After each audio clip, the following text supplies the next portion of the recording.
자, 우리 72쪽 보시면 희곡 시나리오라고 되어 있고 오늘은 희곡 시나리오 이론하고 뮤지컬 대본 하나를 보게 될 겁니다. 자, 그러면 우리 먼저 희곡이 뭔지부터 나오고 있죠. 자, 우리 희곡은 사실 초등학교 과정에서도 나온 적이 있을 겁니다. 그죠?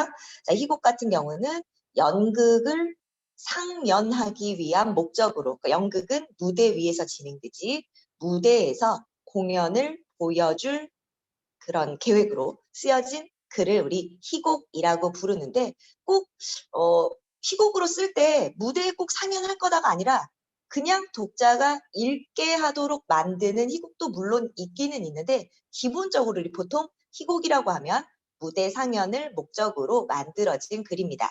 그래서 우리 설명 한번 볼까요? 자, 희곡의 뜻. 자, 배우가 무대에서 상연할 목적으로 작가가 꾸며낸 이야기. 중요한 건 무대에서 공연을 한다는 거야. 이 무대라는 한정된 공간과 그리고 배우가 연기를 하는 것과 관객이 보는 것이 동시에 이루어지고 있기 때문에 희곡만의 독특한 특색이 나타나게 됩니다. 자, 그러면 우리 희곡의 독특한 특색, 어떤 특징이 있는지 한번 볼까? 자, 먼저 무대 상연을 전제로 한다. 우리 첫 번째에 나와 있었죠? 무대에서 공연을 통해서 보여줄 것을 목적으로 하고 있는 것이 희곡이에요. 자, 희곡은 막과 장을 기본 단위로 합니다. 막은 기본적으로 커튼이 한번 올랐다가 내리는 것을 막이라고 부르고요. 그러니까 막이 크죠. 막이 한번 올랐다가 내리는 걸로 끝나는 걸 우리는 단막극이라고 부르고 막이 여러 번 올랐다 내렸다. 그러니까 길이가 길겠지. 이런 것들을 장막극이라고 부릅니다.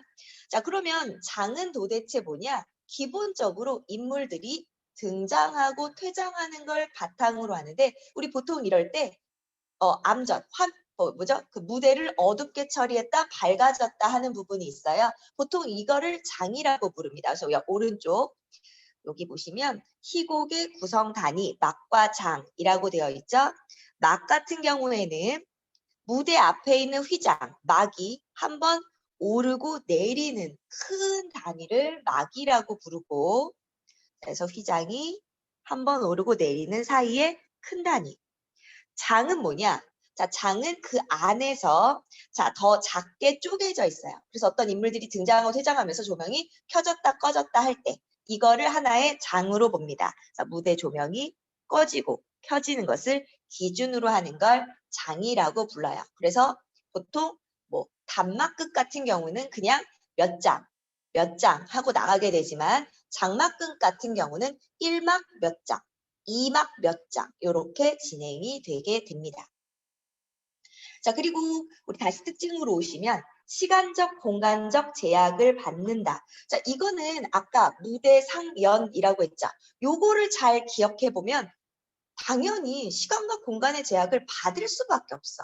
왜냐하면 내가 지금 연극을 펼친다고 봅시다. 여러분들이 관객이야. 그러면 우리 연극은 어때? 내가 펼치는 연극과 연기와 관객이 보는 것이 동시에 진행이 돼요. 같이 진행이 돼. 그래서 나는 현재화된 인생을 표현할 거고 내가 사건을 나타내는데 이 사건이 엄청나게 길어. 내가 지금부터 연기를 시작해서 내일 저녁까지 할 거야. 나도 죽겠지만 여러분들도 죽어날 겁니다. 그죠? 못 봐요. 볼 수가 없어. 너무 지쳐. 자, 그래서 사건의 길이가 너무 길면 안 돼요. 소설 같은 경우는 길어도 돼. 1편, 2편, 3편, 4편 나옵니다. 영화, 드라마 다 길어도 돼. 왜? 한 번에 다 보여주지 않아도 되니까. 근데 연극은 그렇지 않아요. 연극은 그래서 시간의 제약을 받게 되고요. 무대라는 한정된 공간 안에서 진행이 되기 때문에 공간적인 배경이 너무 많이 바뀔 수가 없어. 그리고 너무 환상적인 배경을 나타낼 수도 없어. 그래서 시간이 너무 길어서도 안 되고 또 공간이 너무 자주 바뀌어서도 안 된다라는 겁니다. 다양한 제약들이 존재하게 됩니다. 특히 소극장 연극 같은 경우에 보면 굉장히 규모가 작은 데서 이루어지기 때문에 관객도 찍소리도 내면 안 돼. 물도 마시면 안 되고 아무것도 하면 안 돼요. 왜? 배우의 연기에 지장을 줄 수 있고요. 또 공간이나 이런 제약들이 많기 때문에 하나의 소품을 다양하게 돌려 사용하기도 합니다. 자, 그리고 등장인물 수의 제약을 받게 돼요. 무대라는 한정된 공간이기 때문에 무대의 사이즈에 따라 등장할 수 있는 인물 수도 다를 수밖에 없겠죠. 굉장히 큰 규모의 연극이다라고 한다면 대체로 많은 수의 인원이 올라설 수 있겠지만 소극장 같은 경우는 무대 위에 많이 서봤자 한 3, 4 쓸 수 있을까 없을까 정도로 좁은 무대도 많이 있어요. 무대의 크기에 따라 등장인물 수도 제약을 받게 됩니다. 하지만 영화 같은 경우는 어때요? 카메라로 담을 수 있는 정도의 인원이라면 다 쓸 수가 있죠. 뭐 엑스트라를 동원할 수도 있고 아니면 CG를 이용해서 사람이 많은 것처럼 복사해서 붙여서 많아 보이게 만들 수도 있습니다. 더 제약이 없는 건 뭐가 있을까? 소설이죠. 소설 같은 경우는 작가가 쓰고자 하는 대로 쓰고 여긴 우주. 몇몇 명 있어, 몇 천만 명 있어 하면 독자가 마음속으로 상상하면서 읽어요. 그러니까 내 마음대로 훨씬 제약이 완전히 없는 건 소설. 그보다 제약이 조금 있으면 영화나 드라마, 제약이 더 많으면 희곡이라고 보시면 돼요. 자, 그리고 자, 인물의 대사와 행동으로 사건을 전개합니다. 이것이 영화 대본인 시나리오와 희곡의 공통점이죠. 서술자가 없고 배우가 연기를 통해서 감정이나 사건을 전달하게 됩니다. 자, 모든 사건은 배우의 행동을 통해서 지금 일어나고 있는 현재형, 그래서 우리 현재화된 인생을 표현한다라고도 이야기하고요. 자, 인물의 성격과 의지로 생기는 대립과 갈등을 중심으로 사건이 전개된다. 우리 보통 대립과 갈등의 문학이라고 아이고 이렇게 크네.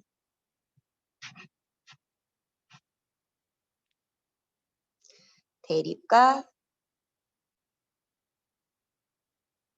갈등의 문학이라고 하면 자, 우리 대립이랑 갈등을 통해서 사건이 전개되고 또 이것을 통해 주제를 전달하는 작품들을 대립과 갈등의 문학이라고 부르거든.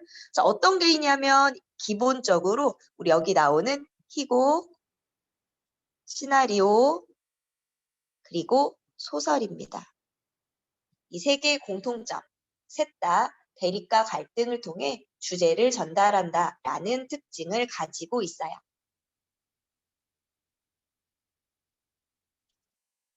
자, 그 다음 희곡의 요소라고 했는데 희곡의 형식적 요소는 어떤 것들이 있나? 희곡이라는 걸 폈을 때 이 대본 안에 있는 것을 이야기하고 있는데 여기 대사 지시문밖에 안 나오는데 원래 3개입니다. 해설, 대사, 지시문 3가지가 나와야 돼요.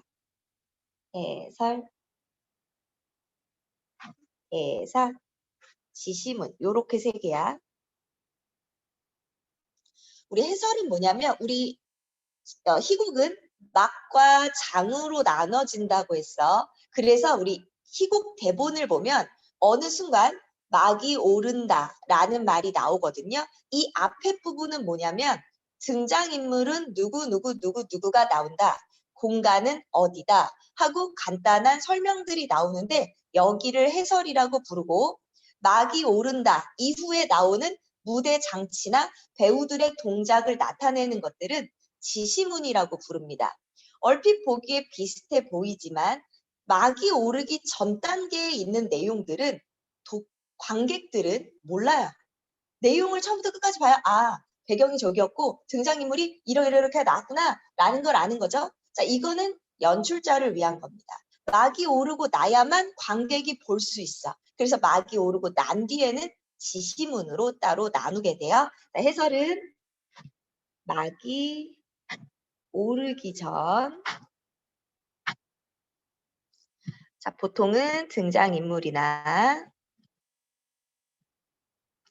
배경에 대해서 간단하게 정리되어 있는 부분, 자, 여기를 해설이라고 부르고 그 뒤에 등장하는 건 다 지시문입니다. 지시문은 2가지가 있죠. 무대 장치나 뒤의 배경에 대해서 설명하는 부분이 무대 지시문이 될 거고, 배우에게 어떤 표정을 해라, 어떤 말투로 해라, 어떤 동작을 해라 라고 지시하는 것들이 동작 지시문이 되겠어요. 자, 그러면 이제 해설과 지시문이 다 됐다면 이제 대사가 등장하게 됩니다. 대사는 세 가지 형태가 있어요.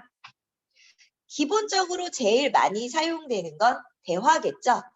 배우와 배우, 인물과 인물이 서로 말을 주거니 받거니 하는 것들을 대화라고 부릅니다. 독백은 그럼 뭐냐? 독백은 홀로 독이야. 독백, 혼자서 말해요. 무대에 혼자 등장해서 혼자 얘기해. 이러면 독백이 되겠지. 혹은 다른 배우가 있다 할지라도 얘는 전혀 들을 수 없는 공간에 있고 내가 옆에서 얘기해. 얘 못 들어. 이렇게 되면 독백. 보통 독백할 땐 어떻게 되냐면 핀 조명을 자기만 착 받은 다음에 혼자서 얘기하게 되죠. 그럼 방백은 뭘까? 방백은 옆에 상대 배우가 있는데 당연히 들려야 되는데 얘가 안 들리는 척해.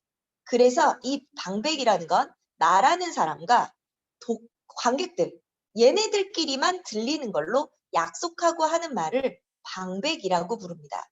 예를 들면 옆에 배우와 실컷 얘기를 나누다가 갑자기 관객을 딱 돌아보고 얘는 안 들리는 척 다른 짓을 해? 나는 관객한테 얘 왜 이러는 거죠? 라든지 기분이 나쁘네 라든지 자기 속마음을 갑자기 말해버려. 얘는 안 들려. 이런 게 방백이라고 보시면 됩니다. 그래서 우리 아래 가시면 독백과 방백이 나오고 있죠. 독백 같은 경우 햄릿이 혼자 무대에 나와서 죽느냐 사느냐 이것이 문제로 나 혼잣말이죠. 얘는 혼잣말이고 방백은 내 마음속의 생각을 관객에게 들려주고 싶을 때 씁니다. 자, 보시면 리어 왕이 지금 보시면 독백의 등장인물이 상대가 없이 혼자 하는 말, 등장인물이 방백, 대화 상대가 없이 혼자 이렇게 생각하시면 안 되고요. 옆에 대화 상대 혹은 옆에 다른 인물이 있지만 못 듣는다고 생각해야 못 듣는다. 자, 그래서 리어 왕이 딸들아 말해다오. 너희들 중에서 누가 제일 나를 사랑하는지. 첫째 딸, 네, 저는 말로 이루 표현할 수 없을 만큼 아버님을 사랑하고 있습니다. 우리 여기는 대화가 되겠죠. 자, 그런데 둘째 딸은 뭐래? 나는 뭐라고 말할까? 자, 이건 옆에 있는 리어 왕이나 첫째 딸은 못 듣는 거야. 관객만 듣고 있는 거야. 이런 것을 방백이라고 합니다. 그래서 우리 등장인물이 이렇게 하면 헷갈리니까 자, 등장인물이 상대 배우 외에 관객에게만 들리게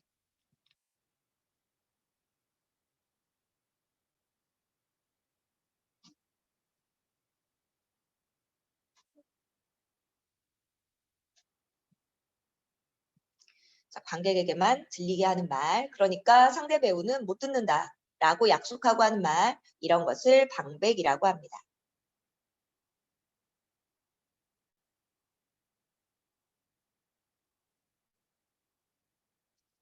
자, 그럼 희곡의 내용에는 어떤 것이 있냐? 당연히 인물, 사건, 배경이 있겠죠. 자, 그럼 우리 아래로 내려가서 희곡의 구성 단계. 자, 희곡의 구성 단계는 소설의 구성 단계와는 조금 달라요. 우리 소설이랑 한번 비교해 볼까요? 소설. 우리 소설은 요렇게 생겼죠. 지금 우리 기울기가 갈등을 나타내는 거 알죠? 갈등 양상을 보여주는 겁니다. 갈등이 전혀 없고 인물과 배경 소개가 나오고 갈등이 될 만한 단서, 실마리 많이 제공되는 부분을 우리는 발단이라고 부르죠. 자, 점차 갈등이 모습을 드러내어 전개. 자, 갈등이 점차 고조됩니다. 위기. 자, 정점을 찍었죠. 갈등이 최고조에 이르르고 갈등 해소의 실마리 많이 제공될 수 있는 부분이 절정. 그리고 다시 빵, 갈등이 완전히 해소되는 결말. 자, 요렇게 구성 단계를 보이는 걸 소설이라고 부르고요. 희곡은 얘랑 모양이 좀 달라. 밑에다 쓰면 좁으니까 옆에다 써볼게요. 희곡. 희곡은 자, 얘가 가운데 있죠. 가장 높은 지점이 한가운데 있죠. 자, 역시 처음은 등장인물이 소개되고 배경이 나타나고 사건의 실마리가 나오는 부분이 발단. 사건이 점차 모습을 드러내요. 우리 보통 전개라고도 부르고 상승이라고 많이 합니다. 그래서 우리 책에서도 상승이라고 되어 있죠. 상승. 자, 점점 갈등이 심화되고 자, 최고조를 찍죠. 자, 여기 최고조 찍으면 절정. 그리고 바로 꺾였죠. 여기서는 뭐가 나오냐면 이제 바로 갈등 해소의 국면으로 접어듭니다. 자, 그래서 해결의 실마리, 반전이 나오는 부분 하강. 다시 맨 끝은 갈등이 완전히 해소되어 대단원. 우리 대단원의 막을 내렸다. 이런 말 들어봤죠? 바로 희곡이 끝날 때 그 부분이 대단원이고 맨 끝은 뭘로 끝나? 막이 내리면서 끝나죠. 그러니까 연극이 끝난 것에 비유해서 어떤 것이 끝났음을 알릴 때 대단원의 막을 내렸다라고 이야기하는 겁니다. 그래서 우리 희곡의 맨 끝은 대단원. 갈등이 완전히 해소되는 부분이죠. 그래서 자 지금 보시면 갈등의 꺾임 정도가 그 구성 단계가 조금 다르다는 거 이해해 주시면 되겠어요. 자, 그래서 오른쪽 가봅시다. 자, 이번에는 시나리오예요. 자, 시나리오는 영화나 드라마의 대본입니다. 희곡은 무대 위에서 직접 보여주지만 영화나 드라마는 카메라로 촬영해서 TV나 혹은 스크린을 통해 간접적으로 보여주는 거예요. 자, 그러다 보니까 얘네들은 촬영 용어나 혹은 편집 관련된 특수 용어들이 있습니다. 또 촬영만 할 수 있다면 그리고 컴퓨터 그래픽이 발달하면서 희곡에 비해 제약이 현저히 낮아요. 희곡보다. 자, 그러면 시나리오 한번 볼까요? 자, 시나리오도 영화나 드라마의 상영을 목적으로 꾸며낸 이야기인데요. 희곡과 시나리오 둘 다 꼭 연극을 해야만 그리고 꼭 영화나 드라마를 제작해야만 하는 목적으로 만들었다기보다는 읽히기 위한 목적으로 만든 희곡이나 시나리오도 물론 있다는 거 알아두시면 되겠고요. 자, 옆에 시나리오의 갈래 중에서 새로 만들면 창작, 뭔가를 바꾸면 각색, 자, 읽히려는 목적으로 만들면 레제 시나리오라고 되어 있는데요. 우리 2학년 과정에서 봐야 되는 건 각색 시나리오, 바로 각색이라는 말입니다.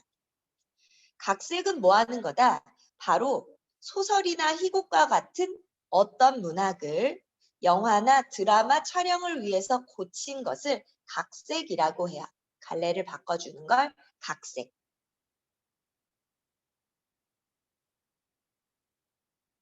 자, 이렇게 바꿔주는 것을 각색이라고 한다. 요즘 각색한 작품들이 굉장히 많이 있죠. 특히 뭐 드라마 같은 경우 보면 웹툰을 각색해서 만든 작품들이 있고요. 뭐 요즘 보니까 뭐 그런 뭐 여신 강림 뭐 이런 거 웹툰 아닌가? 맞죠? 그리고 또 소설을 드라마로 만드는 경우들도 있죠. 그 넷플릭스에서 보건교사 아느냐? 이런 것도 뭡니까? 소설을 바탕으로 하고 있고 아니면은 뭐 영화로 나왔던 거 뭐 있었니? 영화는 엄청 많은데 도가니도 있었고 82년생 김지영도 있었고 이런 것들이 다 소설을 바탕으로 각색한 작품들이 되겠죠. 자, 그럼 우리 시나리오의 특징. 장면을 기본 단위로 합니다. 여기서 장면, 얘가 씬 넘버라고 부르고요. 씬 넘버, 장면이 씬이죠. 자, 씬 넘버가 나오면 아, 얘 시나리오네 라고 아시면 돼요. 희곡은 막이라는 말이 나오면 이거 막이 올랐어? 희곡이네? 씬이 나왔어? 시나리오네? 왜? 얘네들이 기본 단위니까. 자, 시나리오는요. 씬 넘버 하고 점 하고 여기에 숫자 나오고 그리고 나서 뭐가 나오냐면 뒤에 배경이 나요. 공간적 배경, 그리고 시간. 자, 이건 무슨 뜻일까? 씬의 넘버는 장면 번호를 나타내고 이 장면들의 순서가 어떻게 진행되는지를 알려주는 역할을 합니다. 뒤에 나오는 배경, 왜 배경을 뒤에 바로 써줬을까? 바로 장면은 배경을 중심으로 나뉘어지기 때문에 배경이 나오는 겁니다. 그래서 장면을 나누는 기준은 뭐다? 배경이에요.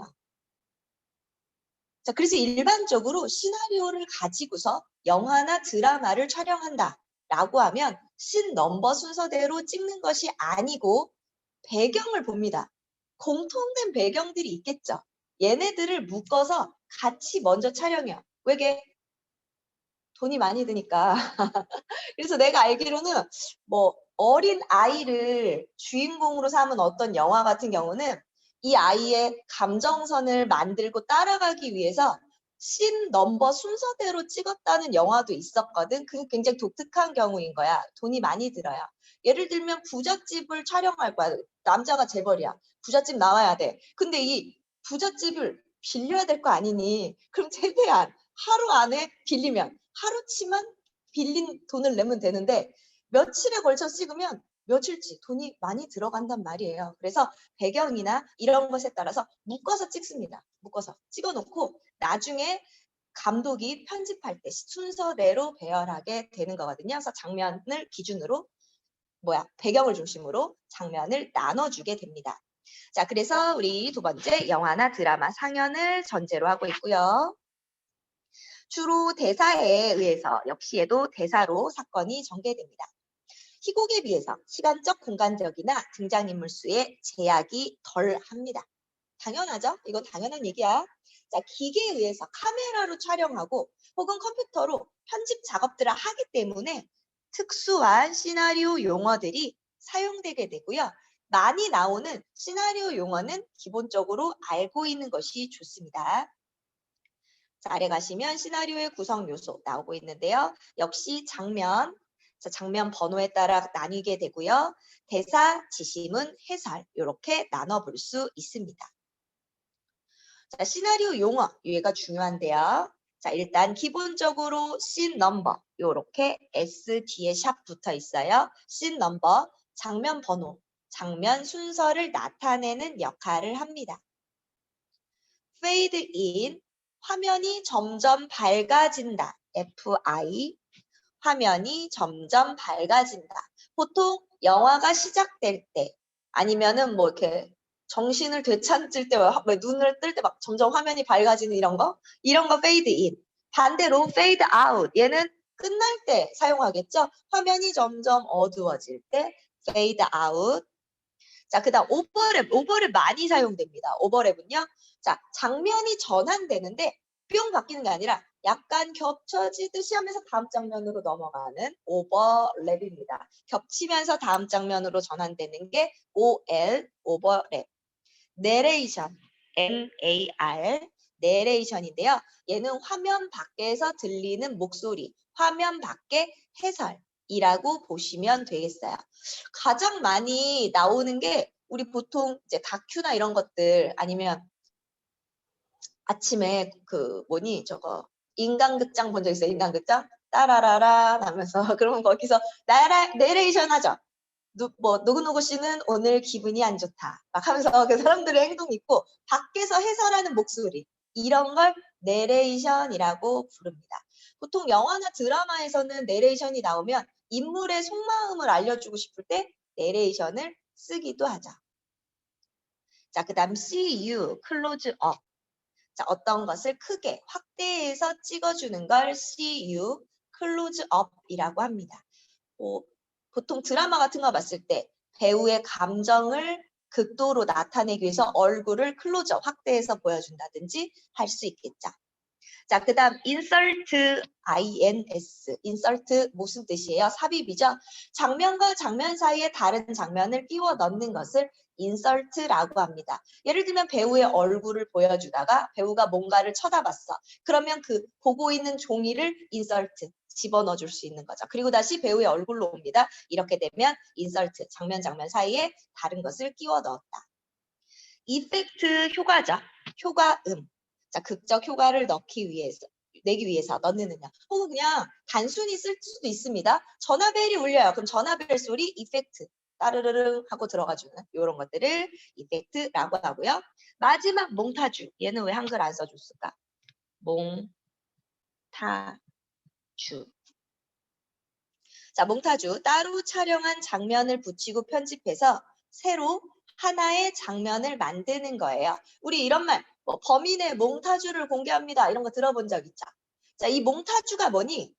범인이 눈이 이렇게 생겼어요. 그럼 많은 눈 중에 눈을 하나 골랐고, 자, 코가 이렇게 생겼어요. 코 하나 골랐고, 입은 이렇게 생겼어요. 입 하나 골랐고, 얼굴이랑 골랐고, 머리 스타일을 골랐어. 자, 지금 뭐 한 거야? 각각의 눈, 코, 입, 얼굴형 머리를 하나에 붙여서 하나로 만들어줬지.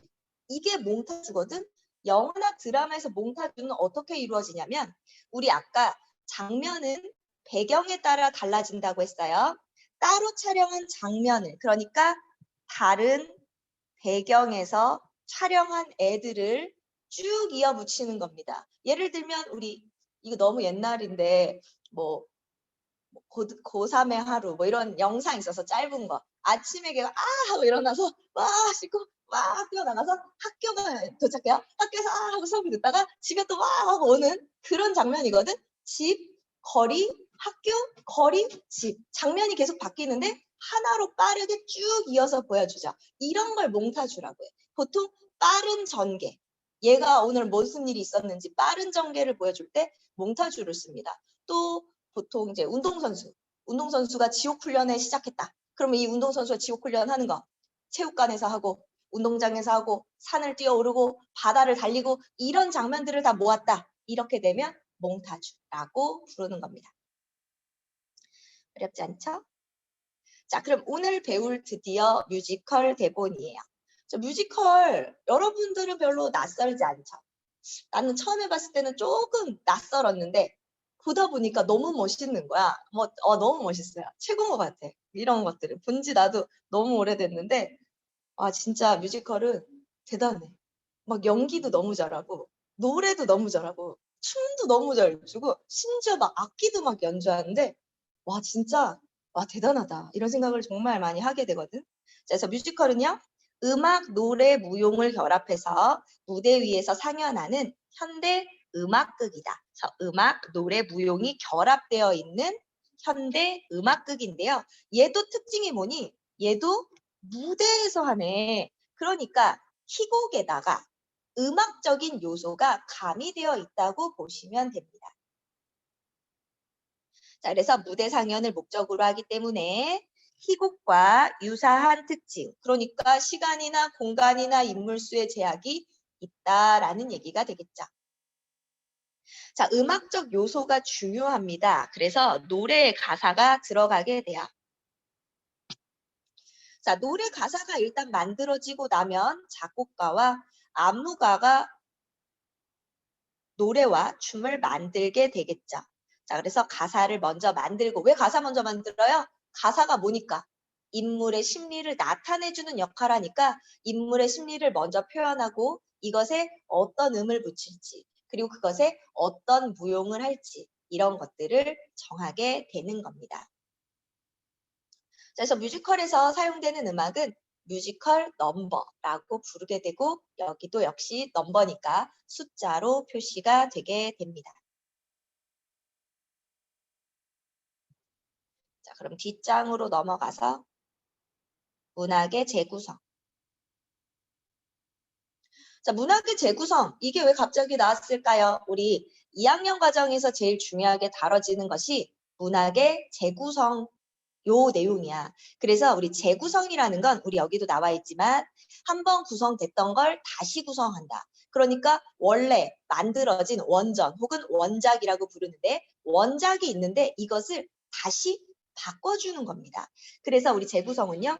원전이 있는 작품을 새로운 시각으로 다시 해석하거나 그러니까 등장하는 인물을 바꿔주거나 혹은 없던 인물을 추가로 만들어주거나 있던 인물을 빼버리거나 부수적인 인물을 더 주된 인물로 바꿔주거나 혹은 인물의 성격을 바꿔버리거나 혹은 사건을 다르게 하거나 배경이 과거에서 현재로 바꾸거나 서양인데 우리나라로 바꾸거나 자 혹은 결말을 다르게 바꿔주거나 이게 새로운 시각의 해석입니다. 자, 예를 들면 내가 신데렐라를 읽었어. 그럼 신데렐라를 바탕으로 신데렐라에서 계모가 있고 언니들이 있는데 언니들 별로 중요한 역할 안 하잖아. 그 언니들을 중요한 역할을 하게 만들거나 혹은 언니들 중에 한 명은 좀 착한 애로 바꿔주거나 혹은 신데렐라가 약간 대드는 성격으로 바꾸거나 자 이렇게 뭔가 인물을 바꾸거나 사건을 바꾸거나 결말을 바꾸거나 여기에는 작가의 새로운 시각이 담겨져 있고요. 또 다른 갈래의 문학으로 바꿀 수도 있어. 그러니까 이 소설을 가지고서 우리 아까 영화나 드라마처럼 각색해서 만들 수도 있고 또 노래로 만들 수도 있고 시로 만들 수도 있습니다. 자, 이렇게 다양하게 바꾸는 것을 문학 작품의 재구성이라고 부르게 되는 거예요. 자, 우리 재구성된 작품은 독립된 작품으로 새로운 작품으로 인정받을 수 있습니다. 왜? 원작과 새로운 관점이나 새로운 가치관을 담아서 다시 구성했기 때문이에요. 자, 그러면 문학 작품을 재구성하면 어떤 효과가 있을까? 원전 작품에 대한 이해를 높일 수 있다. 자, 원전 작품에 대한 이해를 왜 높일 수 있을까? 우리 보통 문학 작품을 재구성할 때 첫 번째는요. 원작의 가치를 충분히 이해합니다. 아, 이 작품은 이런 가치가 있어. 이 작품의 작가는 이런 것을 전하고자 했어. 라는 것을 정확하게 이해하고 나서 그리고 나서 뭐 할 거냐면 두 번째, 여기에 나의 가치관, 나의 새로운 가치를 담은 재구성을 하면 됩니다. 그래서 원작의 가치를 이해하고 충분히 이해하고 나서 자신의 새로운 가치관에 따라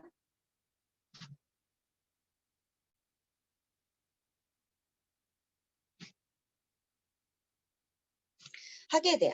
그러면 독자는 이걸 어떻게 읽어야 될까? 우리 원작을 모르고 재구성된 작품을 읽어서는 제대로 이해할 수가 없습니다. 자, 독자도 마찬가지예요. 아, 원작에는 이런 가치가 있었지?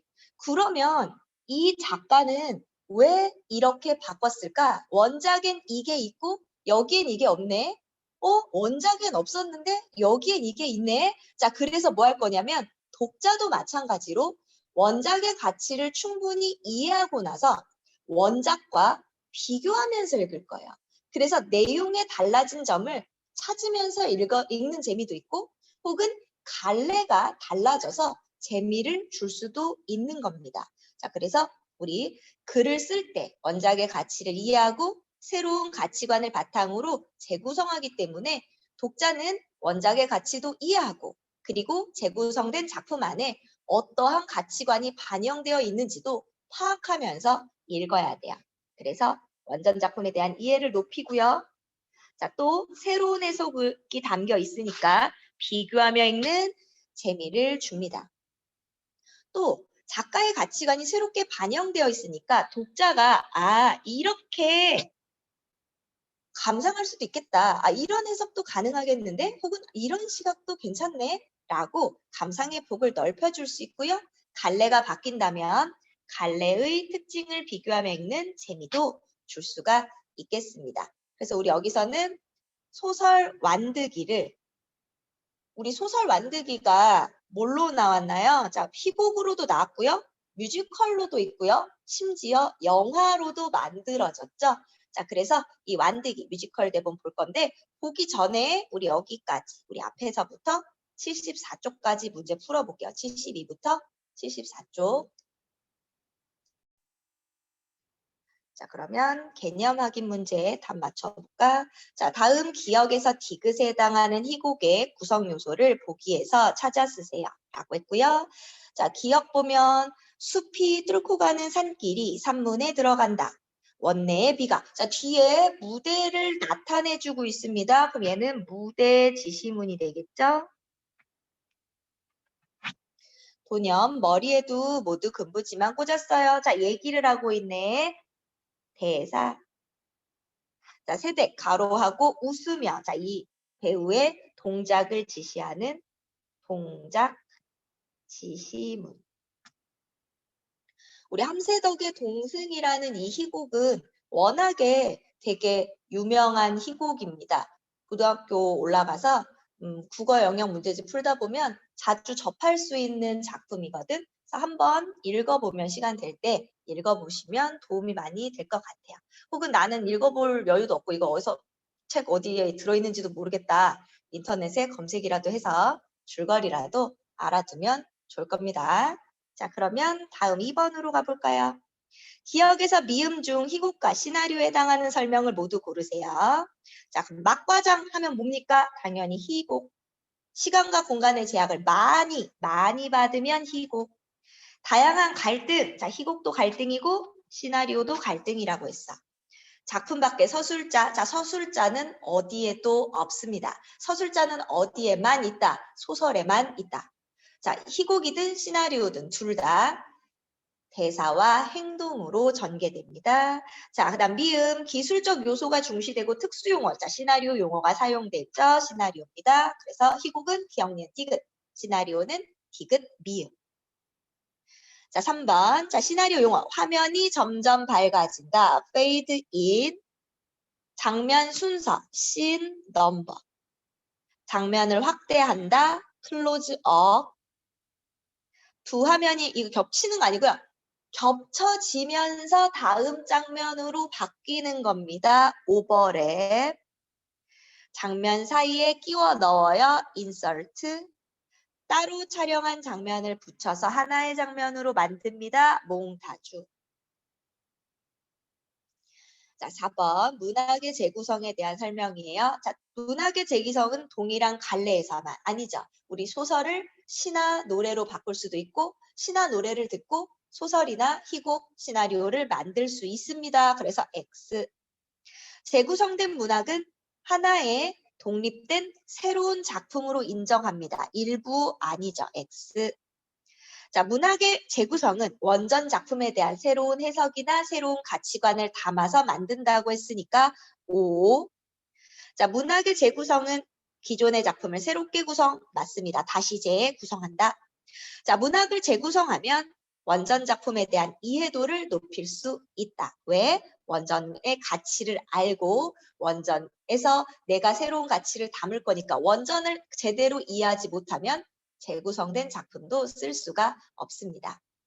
자, 그러면 우리 5분만 쉬었다가 할게요. 자, 완득이라는 뮤지컬 대본을 볼 겁니다. 그러면 전체 줄거리는 됐고, 자, 완득이 어떤 시대상이 나타나고 있는지. 자, 완득이 같은 경우는 공부에는 별로 관심이 없는 싸움을 잘하는 학생이죠. 자, 근데 이 완득이의 아버지는 그 신체가 장애가 있는, 그러니까 뭐라 그러죠? 척추 장애가 있는 그런, 그러니까 척추가 굽어서 키가 작은 난쟁이처럼 보이는 그런 장애를 가지고 있고요.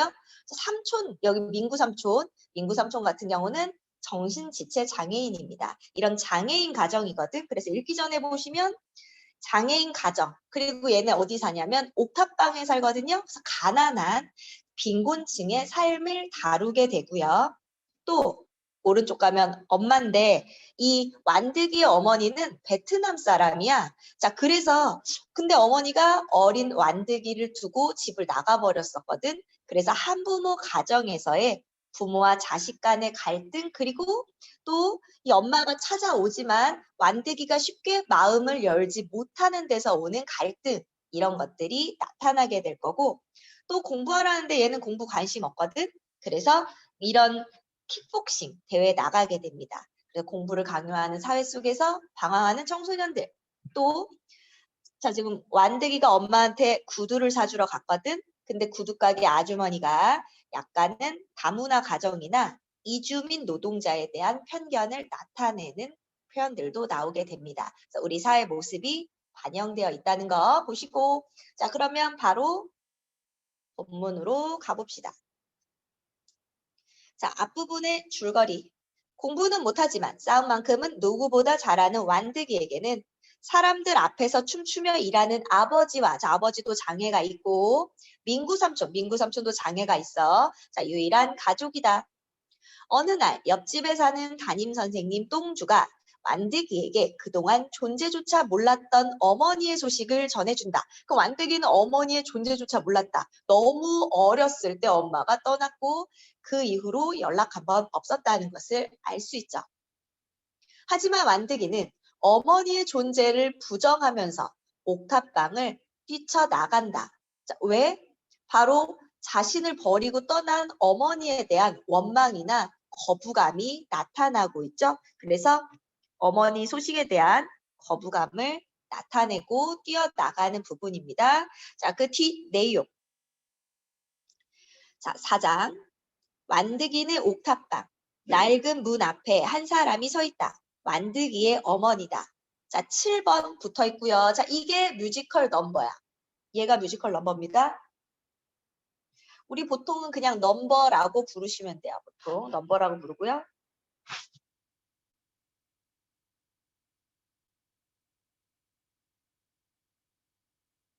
자, 뮤지컬 넘버 7. 마주치지 않을게요 라는 노래 제목. 자, 그리고 어머니는 누구게? 부르는 사람.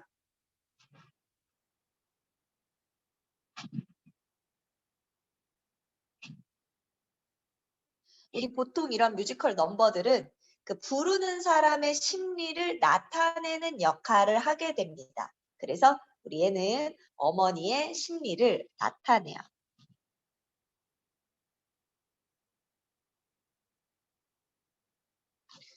우리 보통 영화나 드라마에서는 뭐라 그러죠? OST, 오리지널 사운드 트랙이라고 하죠. 하지만 우리 뮤지컬에서는 넘버라고 부르게 됩니다. 자, 그러면 어머니의 심리가 어떠한지 한번 볼까? 사는 내내 보고팠지만 내 두 눈 앞에 서 있지만, 자, 사는 내내 보고팠다. 바로 살면서 계속해서 완득이를 그리워했다. 불러볼 수 있을까? 안아볼 수 있을까? 자, 불러보고 싶고 안아보고 싶지만 그러기가 쉽지 않아. 난. 왜 불러보고 싶고 안아보고 싶지만 그러기 쉽지 않아? 바로 자신이 버리고 떠났기 때문에. 하루 종일 곁을 맴돌아도 저만치 내 앞에 있어도 문득 마주칠까 봐 겁이 났어요, 난. 자, 그러니까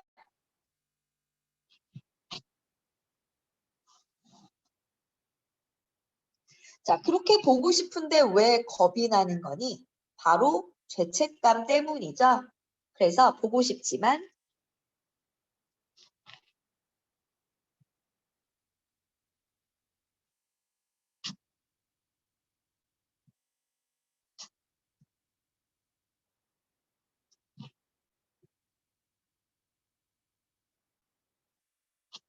자, 보고 싶지만 만나기는 두려웠다. 왜? 죄책감 때문에. 마주치지 않을게요. 자, 여기는 결심하는 부분입니다. 숨을 쉬는 내내 보고픈 그 얼굴, 무엇과도 바꿀 수 없는 얼굴, 그러니까 완득이가 너무나 소중하지만 눈 감아도 눈 떠봐도 하염없이 떠오르는 그 얼굴. 매일 너를 찾아왔지만 난 고개 들지 못할 것 같아. 자, 바로 당당하진 못합니다. 다른 사람인 척, 모르는 척 할 것 같아. 난 마주치지 않을게요. 라고 또 노래를 부르고 있고, 자, 어머니의 심리가 잘 나타나고 있죠. 완득이를 보고 싶고, 완득이가 너무 소중하고 하지만 죄책감 때문에 만나기는 두렵다. 당당하지 못한다.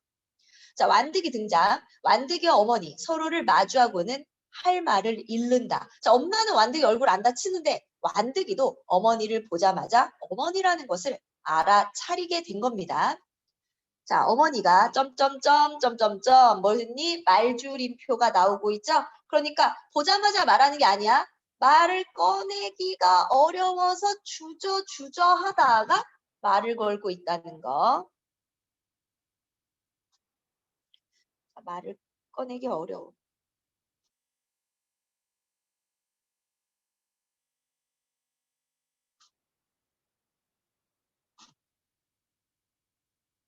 힘들게 말을 꺼내고 있고요. 자, 아까 불렀던 그 노래 마주치지 않을게요가 밑바탕에 노래가 깔리고 있고요. 이 노래를 바탕으로 노래는 계속 나와.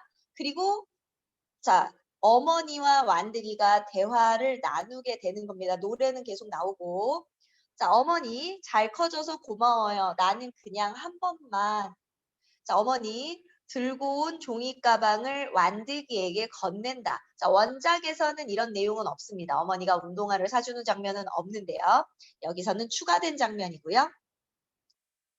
어머니 이거 포장을 뜯으며 요즘 남자아이들한테 제일 인기 있는 거래요. 어머니가 상자를 뜯으면 운동화가 나타난다. 신어봐요. 신어보세요. 자, 자기 아들인데 계속 존댓말 쓰고 있지? 거리감이 느껴지고 있습니다.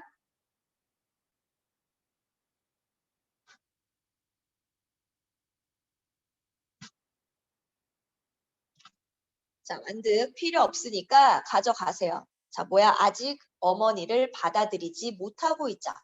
어머니 품 안에서 흰 봉투를 꺼내 건네며 이거 말로는 잘 못하겠어서 너무 미안해서 자 미안한 마음을 말로 표현 못해서 뭐했다? 편지로 써왔다 라는 것이 나타나고 있고 다달라 달동네가 시끄럽다. 완득이 아버지와 민구 삼촌이 옥탑방으로 들어선다.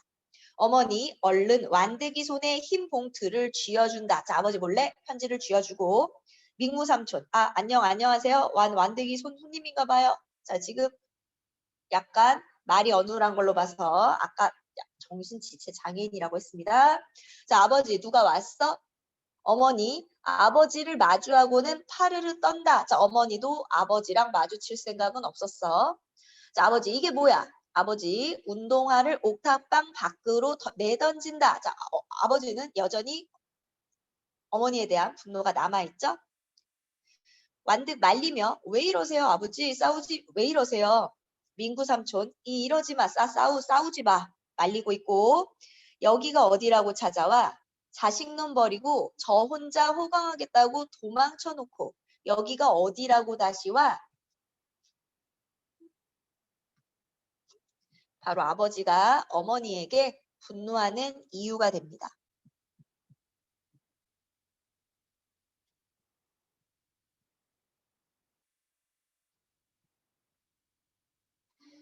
자, 당신이 완득이 얼굴 볼 자격이 있다고 생각해? 어서 나가. 우리 집에서 당장 나가. 어머니는 우리에 포함되지 않는 겁니다. 어머니 신발을 신을 겨를도 없이 맨발로 도망치듯 지급법이죠. 다급하게 옥탑방에서 뛰쳐나간다. 완득 어머니 신발을 챙겨 들고 어머니를 쫓아간다. 자, 이때 완득이가 어머니 신발을 본 거거든. 굉장히 낡았다는 걸 알게 되고 나중에 어머니 신발을 사주게 되는 그런 복선 역할을 하게 됩니다. 자, 다시 넘버 8이 나오고 있죠. 엄마 향기. 완득과 어머니가 부릅니다. 자, 완득 방에서 이상한 향기가 났던 것 같아. 무슨 향인지 모르겠지만 어쩐지 익숙한 나 혼자 있을 때와는 달랐던 이 향기. 자, 그럼 이상한 향기 무슨 향기? 바로 어머니의 향기.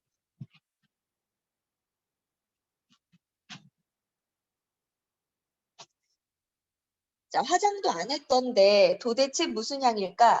다른 사람들은 다 알고 있는 이 향기. 나만 지금껏 몰랐었던 걸까? 자, 왜? 나는 어머니 없이 자랐기 때문에. 이런 게 바로 여기까지 노래 그리고 완득 어머니가 건넨 흰 봉투를 꺼내 읽는다. 자, 그럼 이제 봉투에 담겨 있는 편지 내용을 어머니 목소리로 노래가 나옵니다. 자, 이 편지 내용이에요. 잊고 살지 않았어요. 많이 보고 싶었어요. 난 나쁜 여자예요. 정말 미안해요. 왜? 버리고 갔으니까. 혹시 전화할 수 있다면 꼭 해주세요. 안 해도 돼. 자, 왜 안 해도 돼? 미안하니까. 그런데 꼭 한번 듣고 싶어요. 목소리 한번 꼭 듣고 싶어요. 옆에 있어주지 못해서 미안해요, 미안해요 라는 내용, 바로 편지 내용이 노래로 나오고 있고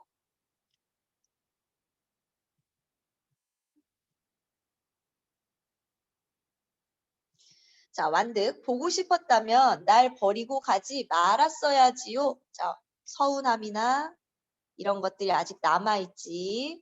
자, 완득. 그 흔한 아들이니 엄마라는 말은 없어. 하면 엄마가 내게는 부질없는 이야기 노래하는 거야. 뭔지 알죠?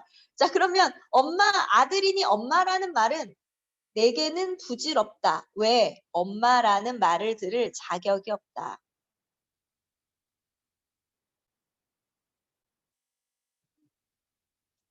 난 보고 싶었던 적, 난 잊었던 적. 바로 과거의 심리가 대조되고 있고 없었는데 그냥 궁금하기만 했었는데 자, 완뜨기는 엄마가 보고 싶다거나 하진 않았었지만 궁금하긴 했어. 그저 난 언제 다시 만날 수 있을까? 자, 지금은 어때? 과거에는 그냥 궁금하기만 했다면 엄마를 한번 보고 나니까 더 보고 싶다. 뭐가 이래? 뭐가 이렇게 허무해? 뭐가 이렇게 허무해? 자, 왜 허무하다고 했을까? 자, 엄마를 정말 몇십 년 만에 만났단 말이야. 십몇 년 만에 만나서 어머니를 만났지만 엄마나 아들이라는 말도 없고 막 끌어안고 포옹하고 울고불고 하는 것도 없고 그냥 쭈뼛거리고 편지만 주고 가버린 이런 상황이 너무나 허무하다. 자, 액션 포인트 보실까요? 자, 태도 변화. 어머니를 만나기 전에는 만남을 거부했고요. 어머니와 만났을 때는 거리감을 드러내고 자, 어머니가 떠난 이유는 다시 보고 싶다, 그리워하고 있습니다. 자, 뮤지컬 넘버, 노래의 역할 마주치지 않을게요. 바로 보고 싶으면서도 미안함 때문에 다가가지 못하는 어머니의 심리. 엄마 향기는 완득이와 엄마죠. 자, 바로 어머니를 만나고 변화를 보이는 완득의 심리와 완득이 곁에 있어주지 못한 어머니의 미안함 심리가 잘 나타나고 있습니다. 자, 그럼 중간 부분의 줄거리. 완득이는 어머니에게 자신의 집을 알려준 똥주가 담임 선생님입니다. 똥주에게 따지면서도 똥주가 찾아온 어머니가 사온 운동화를 신어보며 신기한다.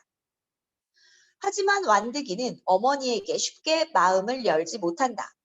한편 담임 선생님의 똥주의 부탁을 받은 체육관 관장은 완득이에게 킥복싱을 권유하였고 완득이는 운동을 시작한다.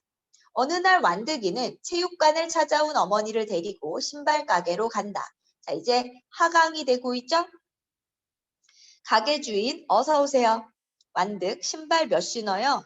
네? 신발 몇 신냐고요? 어머니가 말을 흐리며 머뭇거린다. 자, 지금 완득이가 사주는 신발을 받기가 미안한 거죠. 가게 주인 딱 보니 240은 되겠네. 완득 240짜리 구두 보여주세요. 어머니 손사래를 치며 자, 거절하면서 아니에요, 괜찮아요, 이러지 말아요. 자, 계속 존댓말 쓰네요. 완득 어머니 단아를 가리키며 이렇게 납작한 거 말고요. 굽있는 것으로 보여주세요. 왜? 예쁜 걸 사주고 싶은 겁니다. 뭔가 발견하고는 이거 괜찮겠네요. 이것으로 보여주세요. 가게 주인 가만 보니 저쪽 사람 같은데 학생하고 많이 닮았네. 신어봐요. 240. 굽 높은 거. 자, 이 가게 주인이 이주 노동자에 대한 편견을 나타낸다고 했는데 바로 이런 표현이죠. 저쪽 사람 같은데? 라는 표현. 예를 들면 우리가 선진국에 그런 사람을 봤을 때 저쪽 사람이라는 표현을 쓰질 않아요. 이거 약간 뭐 어느 지역 말하기가 조금 여긴 좀 별로니까 말하기 좀 그렇네 해서 저쪽 사람이라고 얘기한 겁니다. 자, 베트남 사람에 대한 그런 동남아시아나 이런 이주 노동자에 대한 편견이 나타나고 있고요. 자, 가게 주인 굽이 7cm나 되는 분홍색 구두를 내민다. 어머니가 머뭇거린다. 사준다고 할 때 얼른 신어. 학생이 예쁘고 좋은 것으로 골랐네. 자, 반말하고 있죠, 또 심지어. 그런데 둘이 무슨 사이야? 어머니 가게 주인의 말에 당황해 얼른 구두를 신는다. 가게 주인 꼭 맞네. 어머니 구두를 벗는다.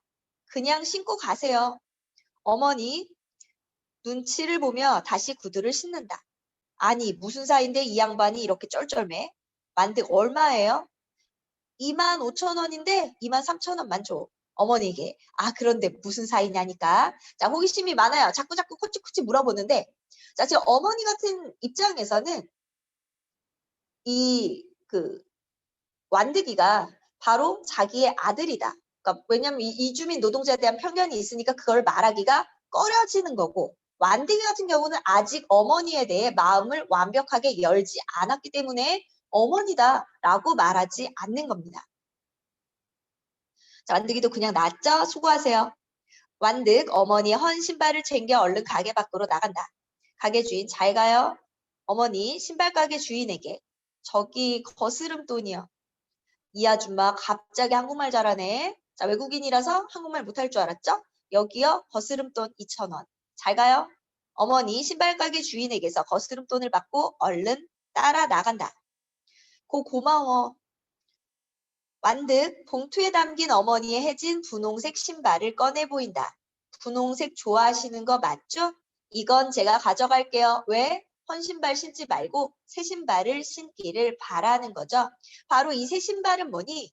엄마에 대한, 어머니에 대한 마음이 점차 열리고 있다. 뭔가 달라지고 있다라는 것을 보여주는 역할을 하게 됩니다. 자, 그래서 우리 어머니에게 새 구두를 사준 완득이. 자, 완득이 어머니에게 새 구두를 사주는 조금씩 마음의 문이 열리는 태도가 달라지고 있다는 거. 하지만 어머니라고 확 마음을 연 것은 아니라는 거. 자, 가게 주인의 행동에서 뭘 알 수 있다? 외국인 노동자나 다문화 가정에 대한 편견이 있다.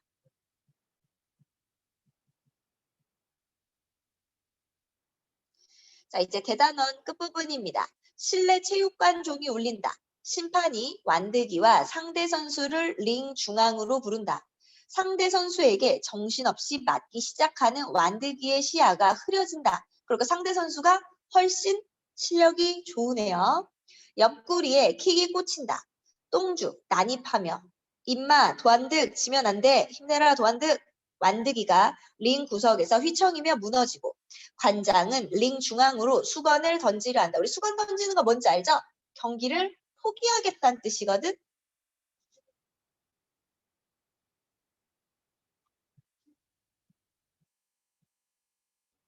경기를 포기하려 한다. 완드가 이제 그만하자. 관장님 절대 수건 던지지 마세요. 끝까지 버틸 수 있게 해주세요. 자, 뭐가 하겠다? 포기하지 않겠다는 의지죠.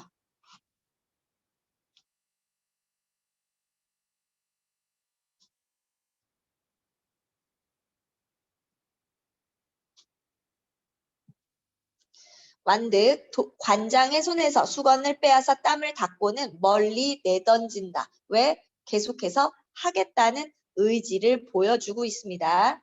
완득 돈의 챔피언에게 야, 난 시합에서 져도 상관없어. 자, 돈의 챔피언 무슨 말인지 모르죠?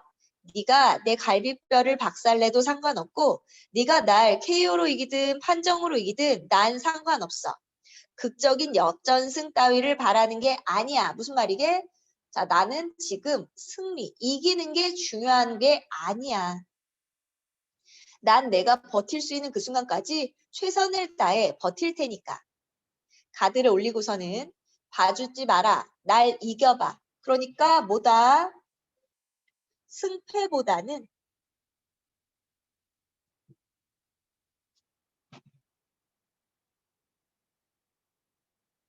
뭐가 중요하다? 자, 최선을 다하는 과정이 중요하다.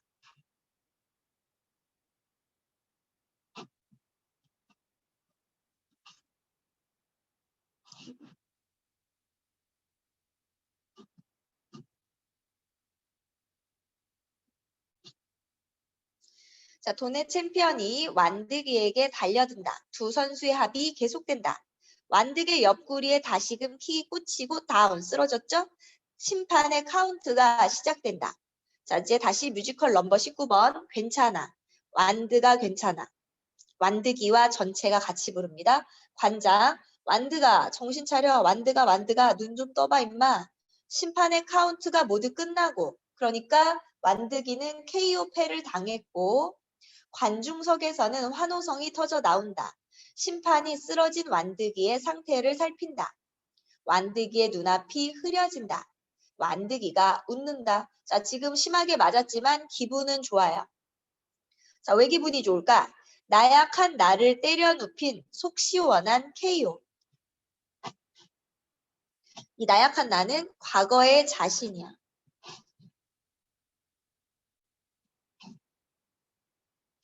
자, 나약했던 모습을 벗어버렸다라는 겁니다. 괜찮아. 도전했으니 언젠가는 챔피언. 자, 그럼 뭐야? 도전했으니 언젠가는 챔피언. 도전이 중요하다. 자, 괜찮아. 옆에 반복적으로 나오는데요. 자, 전체가 하는 이 괜찮아는 완득이에 대한 어떤 공감. 그래, 맞아. 혹은 위로. 이런 의미를 갖게 되고. 자, 짜증만 가득했던 내 작은 세상.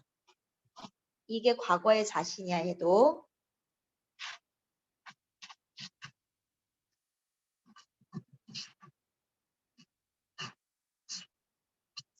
자, 이겨내야만 해. 질 수는 없어 더 이상.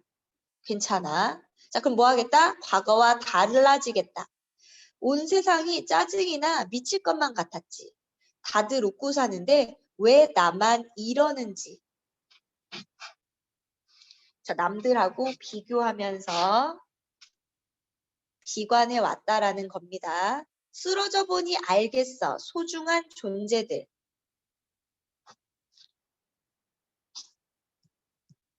주변 사람들을 뜻합니다. 자, 주변 사람들이 소중하다는 것을 깨닫게 됐고, 날 일으켜줘. 내 아픔과 소원을. 여태까지는 그러지 않았지만 이제는 다른 사람들에게 도움을 청하고 있죠.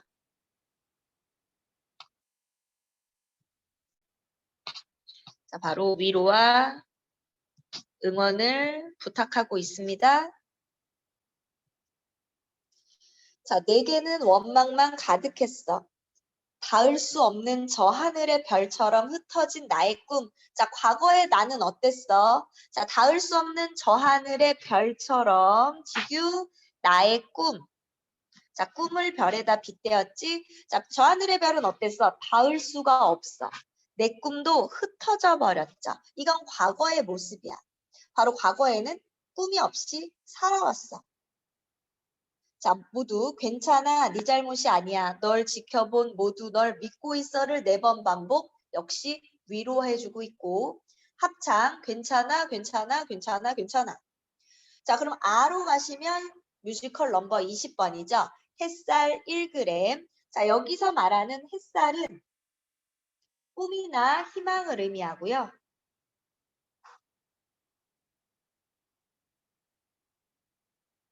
근데 1g은 아주 작죠. 그러니까 거창하고 대단한 꿈을 원하는 게 아니라 소박한 그런 꿈을 갖고 세상으로 나가겠다.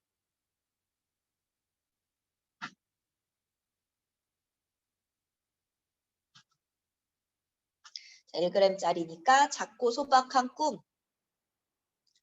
자, 완득이 부릅니다. 난 지금 원해, 난 지금 달려. 하늘 끝까지 날아올라. 나 햇살이 돼본다. 난 지금 원해, 난 지금 달려. 나 하늘 끝까지 날아올라. 자, 반복적으로 하면서 자, 자신이 힘차게 살겠다는 다짐.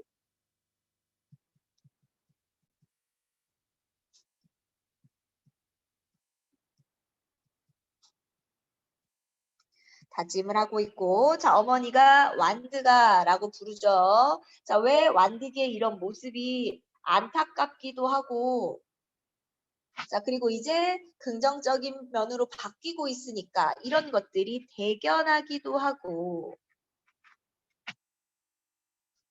완득 어머니와 눈이 마주친다. 이제 어디도 가지 마세요. 내가 힘들 때, 주저앉고 싶을 때, 응원받고 싶은 사람, 안겨보고 싶은 사람이 있어요. 자, 이제 주변 사람들을 얘기합니다. 아버지, 민구 삼촌, 관장님, 똥주 선생님, 유나, 여자친구, 친구들, 그리고 엄마, 엄마, 엄마. 자, 엄마 지금 처음으로 부른 거야. 처음으로 엄마라고 불렀어. 자, 완득이의 엄마라는 말에 가슴이 무너지고 눈시울이 붉어지는 어머니. 자, 이제 완득이가 완전히 마음을 열고 어머니를 받아들이고 있다라는 사실 알 수 있죠? 완득이가 어린아이처럼 목 놓아 울면 어머니가 다가가 보듬는다. 이제 드디어 화해를 했고 어머니, 넌 지금 원해? 넌 지금 달려. 저 하늘 끝까지 날아올라. 넌 햇살이 돼본다. 똥주 가족들 윤화 관장, 저 하늘의 별처럼 하늘로 날아올라. 내 꿈에 닿는다. 세상에 외쳐본다. 너는 지금 자유롭게 하늘을 달린다. 자, 그러면 하늘의 별처럼이라는 건 뭘까? 하늘로 날아올랐죠? 네 꿈에 닿았죠? 세상에 외칩니다. 어떻게? 너는 지금 자유롭게 하늘을 달리고 바람을 가르자. 자, 의미상 보면 별처럼이라는 건 무슨 뜻이다? 자유롭게 라는 뜻이 되겠어요. 완득, 난 자유롭게 별처럼 하늘을 날아올라 네 꿈을 세상에 외쳐본다. 난 자유롭게 했고 암전은 깜깜해지는 것. 뮤지컬이 끝났다 라는 것을 알려주게 되겠죠? 자, 그러면 우리 완득이의 변화. 자, 과거에 자신의 처지를 비관하며 짜증만 냈다면 당당히 도전하는 삶을 살겠다고 다짐하고 있고, 자, 주변 사람들에 대해서 불만이 컸다면, 자, 이제 주변의 소중함을 깨닫게 됐고, 자, 어머니에게 거리감을 느꼈다면 엄마라고 부르면서 화해하게 됩니다. 자, 뮤지컬 넘버의 역할, 바로 괜찮아 같은 경우는 주변 사람들의 소중함을 깨닫고 도전하는 삶을 살겠다는 완득이의 마음, 그리고 주변인들의 위로. 햇살 1g은 꿈을 이루기 위해 당당히 살겠다는 완득이의 의지, 그리고 꿈을 지지하는 주변 사람들의 응원이 나타나고 있습니다. 자, 그럼 우리 일단 여기 17번까지 문제 풀어볼게요.